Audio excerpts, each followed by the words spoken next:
Miss Daisy Boyd was in her 42nd year of teaching 4th grade at the Hazelwood School. During that year, Miss Daisy taught A through G's, and so she had in her class little Donnie Davis. There was no high groups or low groups or carefully balanced groups, just purely alphabetical ones. Donnie and his classmates went into a room on the first day of school, an old room that had been there for as long as she had, and there she was in the front of them, a little, worn-out looking wisp of a woman, and they began to wonder if this tiny person could really handle 30 4th graders. After they had been seated at their desk, the door from the hallway was still standing open, and out of the hall and into the room, trying to find a safe place after living in an empty school all summer, came a mouse. Poor thing. It had invited all those little boys and girls to come to school, but there they were, and there it was, running around trying to get away from them. The mouse came through Miss Daisy's door and ran along the base of the blackboard behind her. When the mouse got to the corner, Miss Daisy had turned and seen it, but she didn't make a sound. She just eased open the top drawer of her desk, took out 2 brown paper towels, slipped over to the corner, squatted down, and surrounded the mouse caught in those paper towels. She walked back to the front of the room, held the mouse up, wrung its neck, and dropped it into the trash can. Do you think they were going to mess with her after that? No way. Donnie's year in the 4th grade was built around Miss Daisy's imaginary trip around the world, a trip that began with a train ride to New Orleans aboard the Southern Crescent. Then they boarded a ship and sailed to South America. While they went along every day in their imaginary travels, they made long lists of all the places they passed through, all the things they saw, and all the people who had ever lived there, who had ever done anything important in their lives. And throughout the years, they never figured out that they were making their own list of spelling words that were harder than the words in the spelling books. All year long, when they figured out how far they had traveled each day and how much it took to buy train tickets and boat tickets, and even later how to change money from one country to another, she didn't tell them that they were working math problems that were more complicated than the problems in the math books. Miss Daisy had never been out of Hayward County, North Carolina, in her life, except for the 42 years before, when she went to Asheville Teachers College to learn how to teach the 4th grade. But during all those years, she had ordered by mail thousands of picture postcards. It wasn't possible for them to go anywhere, from the smallest little town in Mississippi to the Temple Garden in Japan, to the smallest town, to the Temple Garden in Japan, without Miss Daisy being able to dig through her boxes and finally come up with a ragged-looking postcard to show them what the place looked like. On the 3rd day of their voyage, a little boy named Lucius Moody Grasty came scooting through the door. He had a wool hat pulled down over his ears, and he wouldn't take it off. He went past his desk and stood right in the corner of the room, and he wouldn't come out. Miss Daisy came in, took one glance at him and said, "Now, boys and girls, today is the day we cross the equator. And when we cross the equator for the first time, we have a big party for Neptune, king of the deep." She went into the coat room and began bringing out things the kids had left there at the end of the school for 42 years. Old raincoats, broken umbrellas, old galoshes. She began dressing everybody for the big party of Neptune, king of the deep. She pulled out the window shades to show them how they used the sails on their boats to catch rainwater and make bathtubs. And she told them how some of the sailors had their clothes run up on masts. Why, for this party, some of them even shaved their heads. And she pulled off Lucius's wool catnip hat, and his head was shaved. Everyone was jealous. How did he get picked to be the one? It was a long time later before anyone learned that the day before Lucius had gone home from school, his mother had found lice in his hair. She shaved his head and washed it with kerosene. But Miss Daisy, without pausing for a moment, had taken this little boy with a blistered head and transformed him into the hero of the crossing of the equator.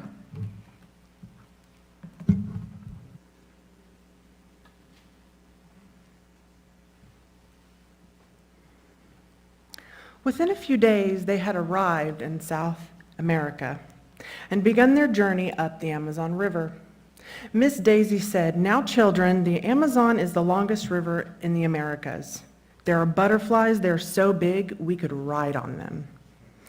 "But Miss Daisy, what if you take the Mississippi and the Missouri rivers and put them together? Wouldn't that be the longest river?" "They should have been one river anyway," they asked. But Miss Daisy always answered, "No, no, no, that's two rivers. Two names, two rivers. The Amazon is the longest river." And it didn't make any difference to Donnie where they went from there. Down through South America, across to the tip of Africa, up the Congo, or down the Nile, the Amazon was always his favorite place because his art project for the year was making a butterfly so big you could ride on it. A few years before Donnie's uncle, Frank, had tried to invent a way to fly. He had made a machine something like a primitive hang glider, except it had a piano hinge down the middle so the wings could flap. He made a frame out of copper tubing and pieces of orange crate, glued about 2 million chicken feathers all over it, and put the harness from a pack on the frame on the bottom so you could strap it to your back, and he was ready to fly. He got on top of the front porch and was going to take a short flight to the maple tree. He told them later a downdraft got him. Lucky for Uncle Frank, it didn't kill him, and lucky for Donnie, it didn't tear up the wings. On Friday afternoon, Donnie begged and begged and begged his daddy to take him to Uncle Frank's house. And then he begged to get those old wings that he had and have him give it to him. He took them back to his house and went to work. He took off the harness, built a body out of big mailing tubes with the ends stopped up. He made antennae out of 2 coat hangers, painted those wings orange and green and purple and yellow and red in swirls of patterns. And by Sunday afternoon, he had a butterfly so big you could ride on it. He knew he couldn't ride the school bus with his butterfly, so on Monday morning, his daddy took him to school. He drove his old Plymouth with the window rolled down, holding the butterfly outside and trying to go slow enough to keep it from being blown away. His daddy wasn't in a very good mood by the time they got to school, but Miss Daisy loved the butterfly, and she took a big coat hanger, hooked it into the butterfly's back, and hung it up over the middle of the room. For the rest of the year, it floated there over.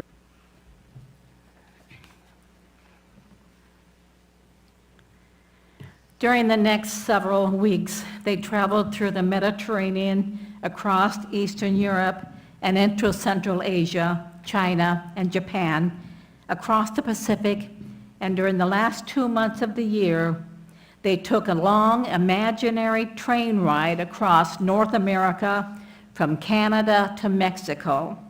And finally, on the last day of May, they were there in Hazelwood School, where they were the whole time. The year ended, and Donnie soon finished grade school and high school and began college. One summer, Donnie, by then he was calling himself Don, was working as a busboy in the Mount Valley Inn in Maggie Valley. And one afternoon, just before opening, he was outside sweeping off the front steps, getting ready for the first customers to arrive, when a big green Roadmaster Buick came roaring up. He knew who it was. There was only one car of those in Hayward County. It was Meg Clayton, one of Miss Daisy's sisters. She got out of the car and came around to the other side. The other door opened, and out stepped Miss Bessie, another one of Miss Daisy's sisters. Together they opened the back door, took something out of the back seat, and started coming towards the restaurant. He ran down to meet them. As he got closer, he saw what they had. Between them, hanging onto their arms, they had what was left of Miss Daisy. She was just a little, tiny little woman, nothing but skin and bones, a wisp of a person, with her head drooped down, her toes barely touching the ground, so they carried her along, bringing her out to supper. Miss Bessie knew Don and spoke, and then she turned to Miss Daisy and said, "Look, Daisy, look. It's one of your old boys. It's one of your old boys, all grown up." Miss Daisy raised her head and looked at him, but her eyes were white, colorless, dead. Her head drooped down, and Miss Bessie said in a loud voice, "Daisy's had a stroke." Don didn't know what to say. When did she have it? About 6 years ago, after she retired, and they took her inside to feed her supper. He passed by their table occasionally, trying not to look, trying to do what he had to do without watching. Finally, he had to go to the table one last time to clear off their dishes and to see if they wanted dessert. He rolled the cart up to their table, starting slipping off the dishes, and all of a sudden, he could feel somebody looking at him. He looked up and saw Miss Daisy, her eyes as clear and as blue and as alive as they had ever been, and from way down inside of her came a tiny little voice.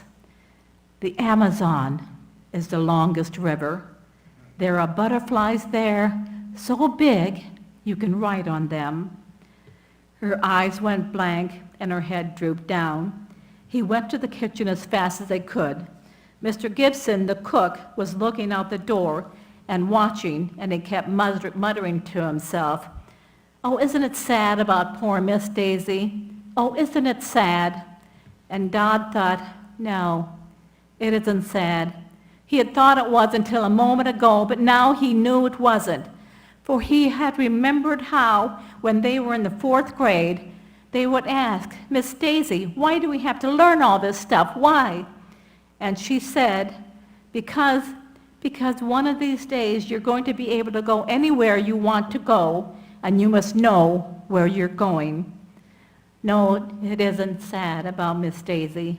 He had seen that she is now in a world in which she can go anywhere she wants to go, and she knows where she's going.